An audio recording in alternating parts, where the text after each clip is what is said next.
This is Ron Peters. I'm John Nugent. And I'm Sam Long. Welcome to the After Class Podcast. Because the best conversations happen after class. Thanks for joining us in another episode of the After Class Podcast. We're glad to have you along. We here at Great Lakes Christian College have a couple exciting news tidbits we want to share with our audience. If you don't care about the school at all, you can fast forward. But for those of you who do, you probably know these things already, but nonetheless, here we go. First and foremost, our women's soccer team has made it to the national tournament. So they'll be playing, well, this will come out on Monday. So they'll be playing like Friday. And if they win that, they'll be playing Saturday. So if you hear this, I don't know. You can pay like $6 to watch the game if you'd like. Yep. But so we're pretty excited. This is the third year in a row our women's team has gone to the national championship game. Yeah, so good for them. It's pretty great. Go Crusaders. So Go Aliens. At a bare minimum, we're going to have one more banner hanging in the Doty for winning the region. Yes, Right, yeah. which we did with some ease. Authority. Yeah. 6-0. Yeah. A decisive win. Hopefully that means good things for nationals. Yes. Yeah. Yeah. Hit our stride. Well, the problem is Bob Jones used to be a D3 school, and they've now dropped down into our bracket. Oh. And so everyone's scared of them. But we played, people do not care about this. We played a couple teams that they played and like either barely beat or tied. We played them the same way.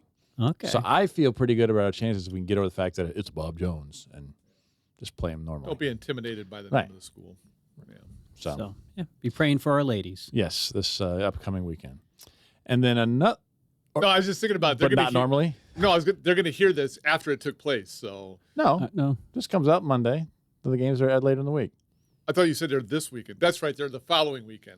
For some reason, I thought you said this weekend. And It's fine. We'll edit it up. So, We Thanks, won't. Drew. the second is we're excited to announce the hiring of a new professor in humanities, especially in literature. What? You said in humanities. Yeah. Humanities. The microphone's up here. I know. I was trying to lean away from humanities. In humanities is not what we're doing here. Professor in humanities. Okay, that English. sounds better. English, Pressure- literature. Yes, English Yes. and humanities. And his name is Charlie Starr. Some of you may know him from his time at KCU, Mm-hmm. and was a dearly beloved English professor there.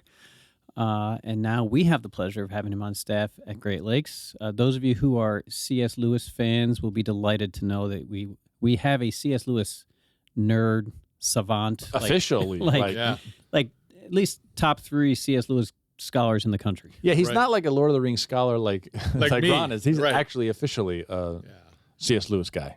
I'm like a high level, enthusiast. He is a true C.S. Lewis scholar. Right. He was a part of the Inkling Society, so both C.S. Lewis and Tolkien. Right. So yeah, he's a big fan and scholar of both. Yeah, we may have him on the podcast at some point. That would be Talk about these sorts of things. We will certainly have him on the Yeah. podcast at some point. Well, and one of the things that he specializes in is C.S. Lewis's handwriting.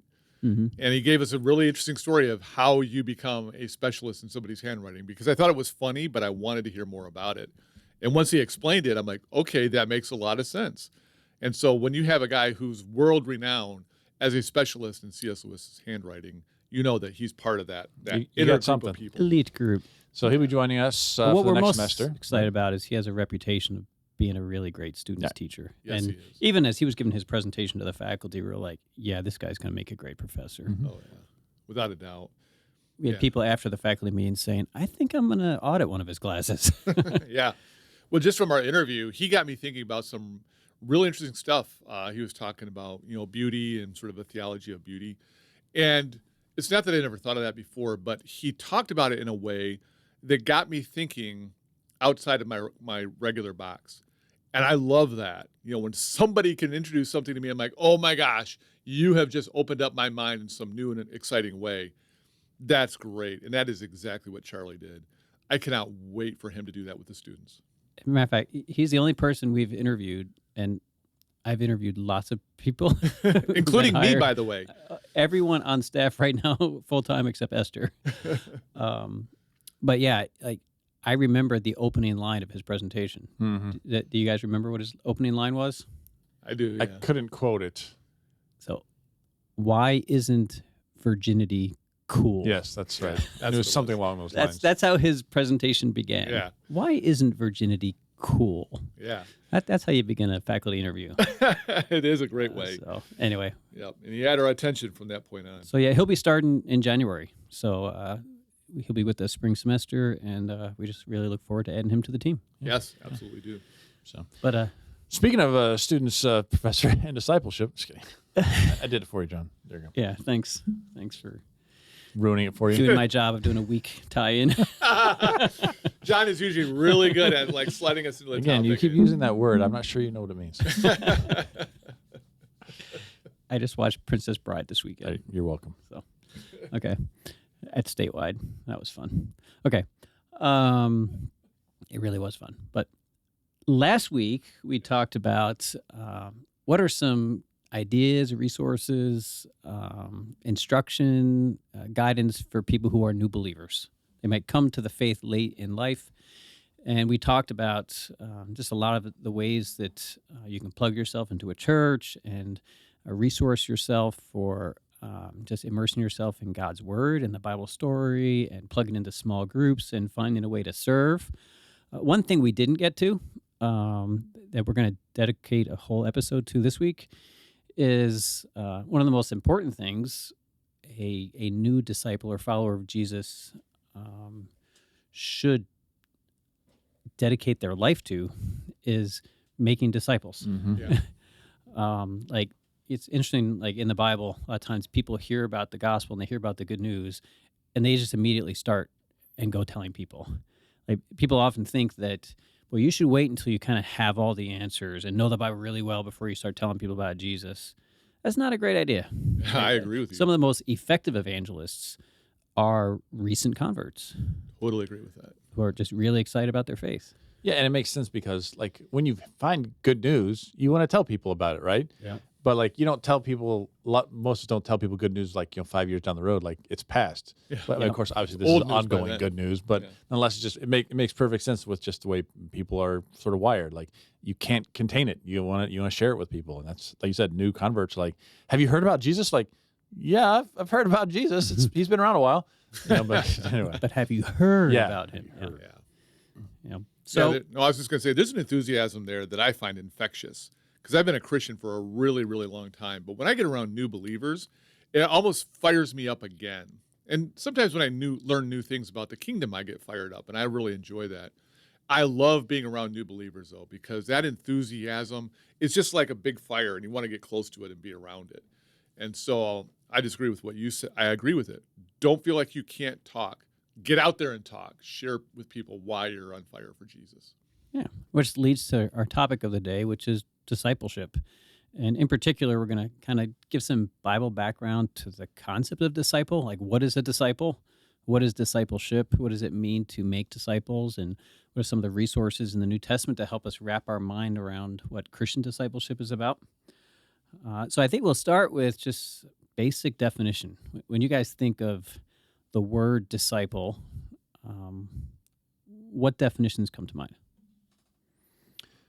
So, I think of like synonyms like mentor or apprenticeship type situations where you are the person who is bestowing upon the other person below you or that's learning from you all that you know, all that you do, and just having them become a little bit more like you every day. Yeah, and I like the way you said that, Sam, because if you have an apprentice, really that person wants to become you. You know, you're doing something. If you're a blacksmith and you have an apprentice, that person wants to become the next blacksmith. And so they're going to watch what you're doing and they're going to imitate it and they're going to learn the best techniques. And so they are your student, they are your pupil. And so you are training them to do what you do. And so apprenticeship, student, pupil, like these are all the kinds of terms that I think go well with this idea of discipleship. And then the person who's doing the discipling is the mentor. And they're saying, yeah, I want you to imitate me. I want you to learn what I know so that in the ways that I care about, you will become like me at some point in the future. Yeah, both of you said it. The concept of apprenticeship, to me, is the closest English equivalent. Yeah. I think. It makes me think of, and I know I'm not trying to irritate anyone, but one of the best presentations I've seen is by Rob Bell when he talks about dust and the dust of the rabbi. And there's plenty of things to be said about Rob Bell and about that presentation that is a little anachronistic. Anyway, but the idea of these people just following behind the rabbi and they just watch and do whatever he does. It's because they can't help, like they're going to be covered with dust because they're just right on his tail. They can't get away from him because they're trying to see every little thing and then mimic it and do it, right? And like I don't think we think about spiritual growth like that, but maybe we should. But this idea of like everything my mentor is doing, saying, I'm just like focused on it. And like, it's all like writing every single thing down. Wait, I missed that. Go back. Like that's how intently you are paying attention to what they're doing. Yeah, I think that idea of mimesis is such an important part. And that just means what you said, Sam. It means mimicry. And so you're not just tagging along, sort of riding on their coattails, but you're saying, I want to be just like you. And so I'm going to watch what you do and I'm going to imitate it. When I'm out there on my own, I want people to say, wow, you're so much like that person. It's like, thanks. That's what I'm trying to do. And I'm going to listen to you, take notes, whatever I have to do. I just want my whole life to be this total absorption of who you are so that when I'm not near you, people think I'm really like you. Okay, follow-up question then. And what would you guys say is the difference between a disciple and a fan or a groupie or, how would you delineate the difference between that? Because there's certain kinds of imitation and following. There are a lot of Taylor Swifties out there. Sure. How is discipleship like different? Travis Kelce? Yikes. Yeah, I mean, that's a great question because I think sometimes people assume because I really like something that I'm a disciple of it. But you think of like music groupies, right? They will spend a lot of money and time and travel to see the person in concert, see them in special events, to sort of take in that experience. Are they then going home and learning their music on the guitar or the piano and learning how to sing better and learning how to perform? No. And that for me is like an example of what makes the difference. You can love something, be all in and think it's the best thing in the world. But discipleship is, like you said, becoming like that thing, like that person. And groupies, most that I know of, don't become like the person. They just, spend a lot of money and time showering the person with affection. So one difference is it's not enough to be infatuated with them. Mm-hmm. You have to actually do the imitation. Sure. You have another difference, Ron? Yeah, it kind of tacks onto that, but adding to it, because there's an extreme level of enthusiasm for the personality. Like I love you as a person, and really it's that person's celebrity that draws you to them. Like if that person wasn't a celebrity, you wouldn't be drawn to them. If they were just an average person walking down the street, you would not be buying T-shirts with that person's face on it or whatever. And so there's something about the celebrity status of somebody and their fame that draws people in, and they're like, "Oh, I'm just swooning over you. I'm the Swiftie or whatever." And so Travis Kelce, I just always come back to Travis. So, or you're really big on like Stevie Vai or something. That was something. Before we started the podcast, I saw a concert thing coming up, and I'm a big fan of Steve Vai. Let's use that, Sam, because I'm a big fan of this guitarist named Steve Vai. Do I want to emulate him? In some ways, yeah. I think he has certain admirable qualities, but I'm not like tracking the guy down to learn about his life so that I can become more of a Steve Vai-like guy. And so I think that's actually a really good example. As much as I'm a fan of his as a musician, as a guitarist, and even certain aspects of his personal life, I'm not a disciple, not at all. All right. So going with that as a delineator, would you say a cover band is a disciple of the original band? That's an interesting question. I not considered that. On the one hand, they are emulating the original band with their music and the musicality, which separates them from just a regular fan. I don't know if they're trying to become the band or not. They sort of do. I don't know. I'd have to think through all the implications to all that. But on the surface level, kind of. They're definitely taking it a step closer. further. Right. A step closer than just the regular fan. And a stalker. Yeah. But I think at the same time, all they're really trying to do is emulate one aspect of that band's life, and that is their music. Like, I've seen like AC/DC cover bands, and they sound like them. They may even dress like them on stage. But if you meet them off stage, it's not like you're meeting Angus Young or somebody like that. That's one of the guitarists from AC/DC, for those who don't know. Oh, we knew. I know you guys know, but All right, not I knew. everybody listening knows. So. Well, there's at least a handful of young people out there like, AC who? Who are you talking about? All that is to say that they're not trying to become the musicians in the details of their personal lives. And so I think that, it's like you said, Sam, I think that to a degree, but there's a lot left out. And I think discipleship goes much further than that. If you're becoming a disciple of somebody, there are things about that person's personal life that you want to emulate in your own life. And so I think it's deeper and broader than just being like a cover band. I think it leads to just another aspect of discipleship that maybe is what makes, how do you go the next step beyond cover band? Mm-hmm. When I think of discipleship and apprenticeship, to me, it's two directional. Right. I was going to say there's an Right? agreement on the other part too. Yeah, like it's not just that I am following in your footsteps. It's you are pouring into my life to right. help me become like you. Yeah. Yeah. And that's where groupies or fans, there's no real relationship. That the band doesn't necessarily know you exist. That's a good point. But if the band like took you under their wing, took you on tour with them, which some bands do, right? They take you with you. They kind of show you the ropes. They show you the road, and they have conversations, and they can mentor you as a band. But they're pouring into you, and you are literally sitting at their feet, kind of absorbing what they have to say. And that's a big component to discipleship, I Right. think. Yeah. Mentorship, apprenticeship usually has to be two-directional. Yeah. And I think in some situations, you'll have somebody say, I am a musical disciple of so-and-so, or I'm an acting disciple, or I'm a business disciple. Like they're using that modifier to specify what it is they're trying to learn from that person. So again, I'm not trying to become that person, but this element of his or her life is something that I want to learn from. And to your point, John, we have entered into agreement. I'm going to learn everything I can about playing guitar or doing business or acting or whatever from this person. And so it's a discipleship, but it's a very specifically defined relationship.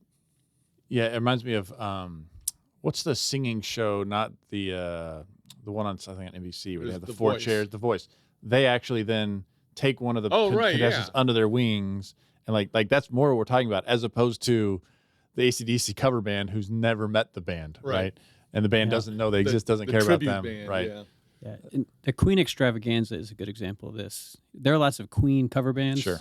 But the Queen Extravaganza is like some of the surviving Queen band members literally held auditions to put together a cover band that would represent them. Wow. And then they trained them up to be Queen on their behalf. Pretty Oh, cool. wow. That's interesting.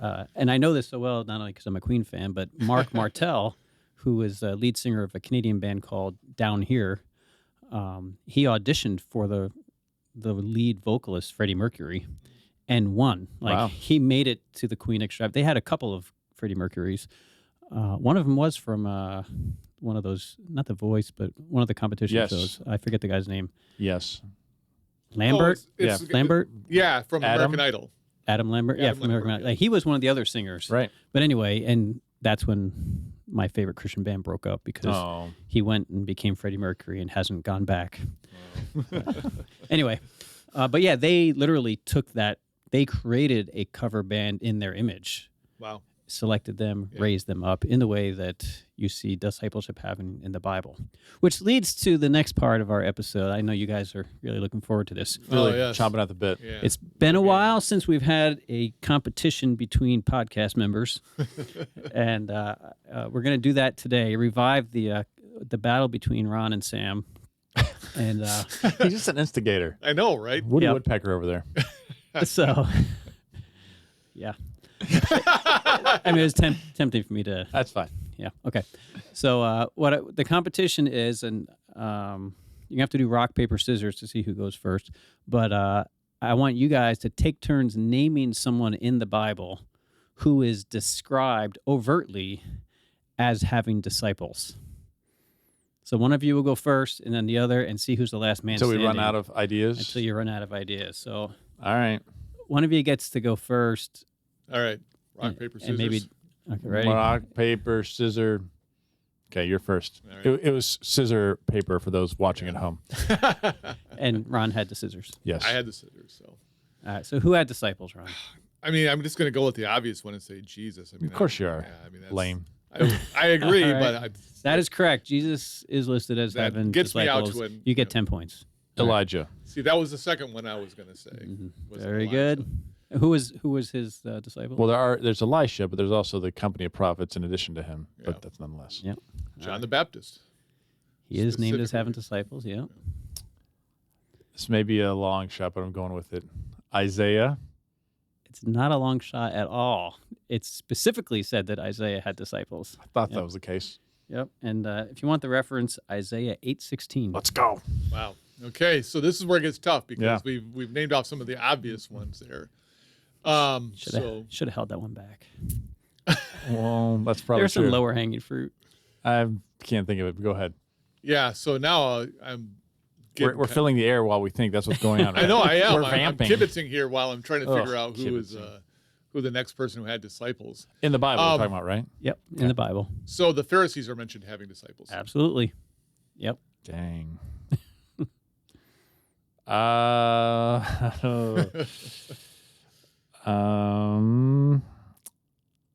I'm gonna go with Paul. Absolutely. Okay. Yeah. I can't You think said of the like, reference. Like Timothy would be a disciple. right, of but Paul. you Yep. say But it's- overtly, so I'm trying to make sure I get I was- the. I just want to. He is mentioned as being Paul's disciple, like that term is used. I don't know if the term is used, but I'm counting it. Oh, That was held me back. Was I'm not sure these are clear. because I mean, if we're going to extend it out, Oh, here we a little go. bit further there, then a lot of people had disciples. You know, that's just Then it. name one. I mean, you can talk about the apostles having disciples because they're like training the next generation of believers, and so the apostles have disciples. Yeah, a specific reference. Like we have names, like Timothy was a disciple of Paul. You see him actively taking him under his wing, instructing him. So if you have another disciple who's actively doing that, I would count that. I see what you're But saying. not just inferring accurately that other people did. But 3 seconds. I have two left. I've got one in mind. that I could think of. 2, 1. Both of mine are from the Old Testament. Oh, I'm in trouble then. I was thinking about the other. Well, no, if you have one, it's just as good. Well, I mean, you've got at least one more because I'm gonna have to pass on this one. So If I was thinking Peter, Where do you have in mind? I don't know, Mark. See, I would count someone else maybe for Mark. Barnabas could be his disciple maker because Mm. you see Barnabas like going to bat for John Mark, especially after when Paul and Barnabas get in their argument at the end of Acts 15. Yep. And Barnabas is like lobbying. He kind of for takes him under his wing and Yeah, becomes so- his. But I think you could count Peter because, like, the Gospel of Mark is often thought to be like Mark That was learning my- the Gospel Yeah. from Peter. being Right. Peter's translator. And all So that. I will accept Peter, you. and then I will accept Barnabas. Back It's to me again? Back to you. Jeremiah, Yes, Jeremiah. Who's his protege? Baruch. Baruch? Yeah, I forgot about Baruch Baruch. is on fire. Oh, wait. Sorry. Baruch. All right, it's back to you. One left, apparently. Oh, One God. left that I have. I want to find. Oh. And you think I it's want to OT? find the passage. I just thought of it. What is it? Moses. It is 'Cause Moses. Joshua would be his Oh, disciple. of course it would be. Yeah. Okay. Come on, Sam. Think of one that John didn't have in his list there. David and Solomon was his disciple. That's not very good. Well, Saul and David. Nah, it's not. I'm stretching now at this point. So I was thinking of John 9:28. And it says, then they reviled him, saying, "You are his disciple, but we are disciples of Moses." Mm-hmm. Oh, So the Pharisees are kind of claiming to be Right. disciples of Moses. That's the Yeah, I did- specific one I had in mind. Right. But I can see how Joshua was a successor. But so you have Moses through this one at least. Okay. So we're all winners. That's what I'm getting. So we're gonna call it there. So Ron wins. I don't know. What? Did you come up? Who came up with Moses? He did. I came up with Okay. Moses, Did you have one since but then? I had to pass once, and so It doesn't matter. We're wasting time. All right. So all that is to say, there are lots of people in the Bible who had disciples. Right. You guys got all the ones on my list. So congratulations. Thank you. Excellent. Well All done, right. Sam. So what we want to You too, do Ron. with our time here Well a little matched. bit is talk about some Bible passages that kind of speak into the nature of this discipleship and this relationship. So the first passage is Matthew 10, Verse um, 24. 24, 25. I'm not sure I'm supposed to read all of 25, but I'm going to. Stop wherever it makes sense. Yeah, that was okay. A disciple is not above the teacher, nor a slave above the master. It is enough for the disciple to be like the teacher, and the slave like the master. And so, obviously, here we're talking about for them, discipleship mentoring was part of their culture, right? And so, that what he's saying, no one's like, wait a minute, that's not how it works. Like, of course, right? If you enter into this relationship with someone, you become their disciple, then you are under them, and not in the same way a slave is under the master, but on some level, you are subjecting yourself to a master of sorts, right? Where you're saying, I'm going to put myself under this person. That's who you are for a while. And your goal, as he says, is to be like the teacher in every way possible. Yeah, and the very fact that a teacher there is specifically mentioned, indicates that it's not being a fan or a groupie or something like that, but that you're going to learn. And that's what we see Jesus doing as, a teacher. He teaches the crowds, but he takes his disciples and privately gives them instruction. And so the teaching element of being a disciple is critical for understanding what it means for us to be disciples. Yeah, what do you guys think? Does this verse imply that the disciple is forever destined to be underneath the teacher? You kind of get that from Jesus here? Well, I feel like at some point, you're not a disciple anymore. Like when you are a disciple, then yes. But even Jesus said to his disciples, you guys will do even greater things than I did. Yeah. Which Yeah. sounds like he's not subjecting them under him their whole lives. Yep. And so I think the point is, while this relationship is going on, then yes, you need to shut up and be humble and listen. Right? And then when that's not the case, when you're even, then yes, we're doing other things. Well, and maybe Yeah. I'm jumping ahead on the text that you have written down here, John, but it makes me think of Jesus saying to his disciples, go and make disciples. You're Yeah. going to be a disciple maker. And so I think at that point, it's like I was about to say you don't need to be a disciple anymore, but I could still see you being a disciple Sure. maker, but going back to the teacher and saying, hey, just got some more questions, or, can you round out my understanding? So you can be both simultaneously. Yeah, I think this is an important teaching, especially that it comes from Jesus, because, some people have notions of equality that don't allow for this kind of Mhm. differentiation, right? Like Yeah. in the kingdom, we're all equal. At the foot of the cross, we're all equal.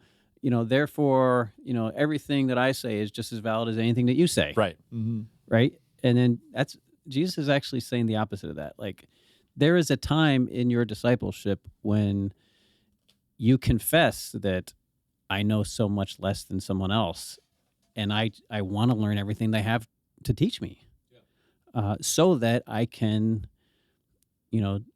hopefully someday turn around and do the same. And this maybe is another kind of distinction from the groupie. A groupie that just kind of follows around, or even a cover band is just copying the music of the original artist. Right. But a true disciple would learn to make music for themselves. Yeah. And not just like Right. mimic and copy, right? Right. You're not truly, you're just a copycat.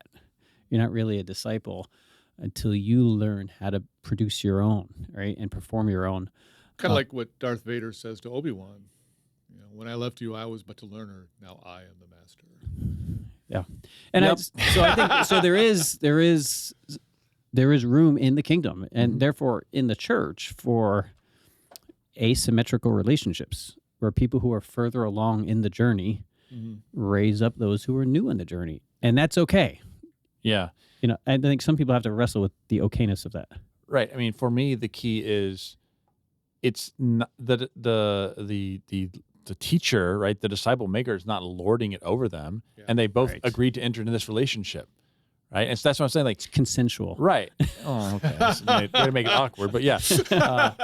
But this idea where what the people say, we're all equal in God's kingdom. Like, yes, but in what way? In that we're all forgiven, that we're all God's children. It's all that's true, and so it's not just this blanket where, like you said, everything I say is just as valid as what you say. Like, no, you don't know the scriptures. You're a brand new Christian. Like, it's not as valid because you're not in the same place. And so, again, it's a posture of humility saying, I have a lot to learn. And so I'm intentionally going to say, put myself under you and learn. And like, that's where it's not equal, and that's okay. It's not supposed to be. Yeah. And that's why James says, not everyone should be a teacher. Right. Because the tongue is a dangerous thing, and the influence that you have on someone else's lives changes the direction of that person's life and the direction of the church's life together. Yep. Well, and I think that for many people who are more mature believers, they've been around for a long time, the idea of being a mentor is awkward because they don't want to elevate themselves. They feel like I'm supposed to embrace a position of humility and lowliness. And so to embrace mentorship seems to be setting myself up in a way that feels very awkward and uncomfortable. And that's where we have to remind them that the Bible uses discipleship all the time. Jesus had disciples. John had disciples. And then Jesus says to his disciples, go and make disciples. He's saying, you're going to be teachers, and you're going to have people who are going to be following around, learning from you and imitating you. And that's good. That's how the kingdom is supposed to work. So don't feel like that embracing mentorship is in some way undermining humility. It's just how we train up the next generation of believers. Yeah. And I think where it goes, I think what people are pushing it against is the notion that some people bring worldly notions of authority into discipleship relationship that is not, the biblical version of it, right? Like Sam said, we don't, mentors do not rule over. They do not lord over. They do not exercise authority over. Yeah. They model, they teach, they guide, they instruct, they exhort, they encourage. And Jesus shows us that asymmetrical relationship isn't supposed to last forever. Like it's not natural to just perpetually stay there. We see this in John 15, beginning verse 12. This is my commandment, that you love one another as I have loved you. No one has greater love than this, to lay down one's life for one's friends. You are my friends if you do what I command you. I do not call you servants any longer, because the servant does not know what the master is doing. But I have called you friends, because I have made known to you everything that I have heard from my Father. In here it's not disciple protege language, right? Or master. It's kind of servant master, but I think it's capturing that discipler disciple relationship using master servant language. But Jesus is saying to his disciples, like, we're far enough along in this journey together where the asymmetry needs to be flipped. We need to start relating to one another as friends. We are companions on this common journey. Everything that God has poured into me, I have poured into you, so you can be like me. And so now we're friends. So I think the goal of Christian discipleship, at least, should be friendship. Yeah. Like genuine puredom. Puredom. And of course, with Jesus, disciples never are like him. They're never going to be the Messiah, the Lord. Sure, But Jesus is pushing at, even with his relationship with his disciples, there is a status change at some point.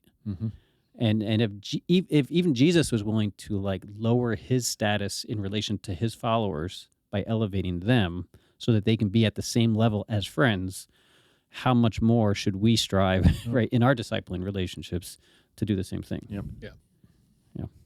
All right, a few more passages. Next one is Matthew 12, verses 47 to 50. Jesus, sorry. I know, right? That was a great way to introduce that. What am I talking about here? Matthew 12:47. Someone told him, "Look, your mother and your brothers are standing outside wanting to speak with you." But to the one who told him this, Jesus replied, "Who is my mother and who are my brothers?" And pointing to his disciples, he said, "Here are my mother and my brothers. For whoever does the will of my Father in heaven is my brother and sister and mother."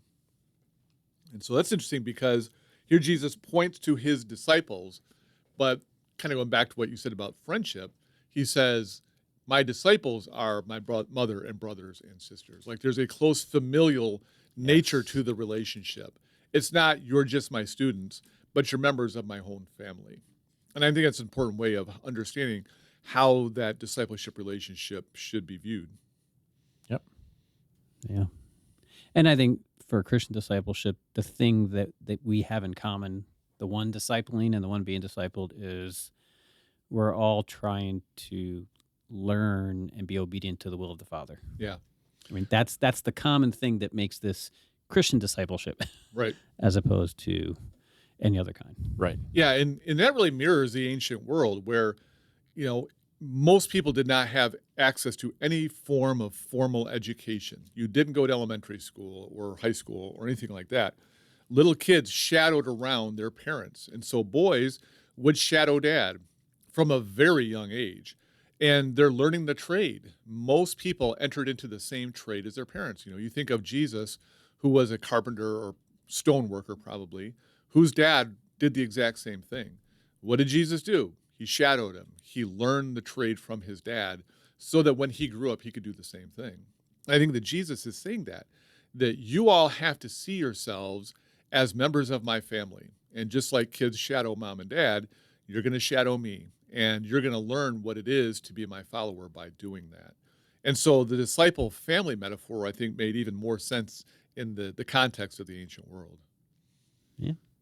All right. Next one and last one from Matthew is Matthew 28:19, probably the most famous one, arguably. Go ye. I'll start with 18. And Jesus came and said to them, all authority in heaven and on earth has been given to me. Go therefore and make disciples of all nations, baptizing them in the name of the Father and the Son and the Holy Spirit, and teaching them to obey everything that I have commanded you. And remember, I am with you always to the end of the age. So here's the commission, right? Yeah. Make disciples of all nations. At Statewide this weekend, Brad Tate was preaching, and he reminded all the youth in the audience that this passage is for all of us. Mm-hmm. And a lot of Jesus' followers were probably pretty young people. Like we know Mark was particularly young. Yes, it was. But making disciples is for the whole family of God. It's part of what it means to be a follower, is to be a disciple maker. We could have probably led with this one. Right. Yes. What it means to be a follower is to be a disciple maker, right? And it's made possible. I mean, and we have a little bit of the process here by teaching, right, and baptizing, right? And the baptizing is sealing the deal, right? The teaching leads to a conversion. Yeah. It leads to a turning point. And we have the promise of the Spirit of Christ going with us, because He is the image that we are seeking to emulate in our discipleship, and He is the image of the ones whom we're discipling. And so His presence in us and through us as we participate in this process is a prerequisite, really, for our ability to do something as as important as this. Yeah, I was going to say, to bring back the musical group analogy. Even your Queen's whatever experience, Queen Extravaganza. Queen Extravaganza. So these groups, they become the new queen, right? But they're just going to be queen the rest of their lives, or until they want to stop. But they're not then making new queens, like Right. new groups, right? And so that's Yeah. this is like this constant ongoing thing, right? Yeah. Disciples are disciple makers who are then it's just this constant ongoing, and I think this gets lost a lot. It's not just about learning and growing in your own faith. It's then turning around and doing the same thing, and that's the challenge. You're it's here we go. You baptize them, and it keeps going on and on. I'm with you to the end of the age, meaning we got to keep making disciples until the end of this age. Yeah, great point. And I think this speaks strongly to what evangelism should look like, because if you're going to evangelize, what we're calling people to do is become a disciple of Jesus. It's not like just make Jesus your Lord and Savior, say a prayer and everything's Right. good. But we should be having conversations with people to say, what God is calling you to do is to become a student of Jesus, so that you listen to His words and you look at His lifestyle and you say, I want to be as much like Jesus as I possibly can. Are you willing to do that? Are you willing to sign up for this, this commitment? And if a person says, I'm in, I want to be a disciple of Jesus, it's like, all right, you are dying to an old self. To become a disciple of Jesus says, the old me doesn't count anymore. I am become a new person. Are you willing to die and rise from the dead? Baptism is going to symbolize dying and rising from the dead. Are you willing to do that and then embark on this new journey of being taught by him. Like that Matthew passage there, Matthew 28 passage, tells us the process. And those are the conversations we should have. We can explain it to people. And I'm not saying it's going to happen in the 20, 30 seconds that I did. But over the course of time, it should culminate in a conversation that pretty much looks like that. If you're willing to be a student of Jesus from this point on, that means you're going to have to die to yourself and rise from the dead. Baptism symbolizes that. Are you sure you're ready to sign up for this? And if they say yes, we baptize them, and thus begins this new journey of imitating Jesus. Yeah, and I'm reminded didn't make our list, but I think one of the big discipleship passages of the New Testament is Paul saying, "Imitate me as I imitate Christ." Yep. Yeah. It's like there is imitation of humans, right? But we are the closest thing people can experience to Christ is people who are imitating Christ, and so people are imitating people who are imitating Christ, and that changes. It always stops at Christ. Yeah, right. But it always goes through people. Right. Who are showing Christ. Because Jesus isn't here. We can't able to walk behind him and pick up his dust, right? We don't have that opportunity. And so we have to have people that have been passed down through generations who have gotten a glimpse of Christ. But I think that convicts me in a way, because I think that for a lot of us, one of the reasons that we don't want to be a mentor is we don't want the responsibility of having to be on our game all the time. Like, if you're going to imitate me, if I'm going to take you on as my mentee, okay, that means I'm saying, imitate me as much as I imitate Jesus. But now I have to be the imitator of Jesus. And I think people want to hold back a little bit. They want to say, yeah, I don't want that responsibility. I want to be not like Jesus when I don't feel like being Jesus. And so it places a level of responsibility on us to say, you know what? I got to up my game. I'm going to try to imitate Jesus in ways that I might not have thought about before. Not just for my own sake, but for the sake of those who are following along behind me, picking up my dust. I agree with that, but I also say I think part of the mentality of a mentor is saying, don't be me, be better than me. Fair enough. Right? And we should definitely try to be at the top of our game for them, give them something to emulate, but they also need to know that I'm not perfect, and the more you get to know me, you'll find I'm not perfect. Yeah. And so I'm going to give you some things, but again, your standard's always got to be Christ, who was perfect. Yeah. And repentance is a part of that too. When you I'm not always going to be it. You're going to see me repent at times. That's part of the process for all of us. Like I said, I just think for some people, they want to be able to not be on top of their game when they don't feel like it. And I guess forces us to go, you know what? I don't feel like it right now, but I'm going to do it. Yeah, which is why church leaders in New Testament, they have to be role models, worthy of imitation. Yeah. Because people will look to church leaders as people they should be able to imitate. And that's a sobering experience. Yep. Indeed. Last passage, Sam.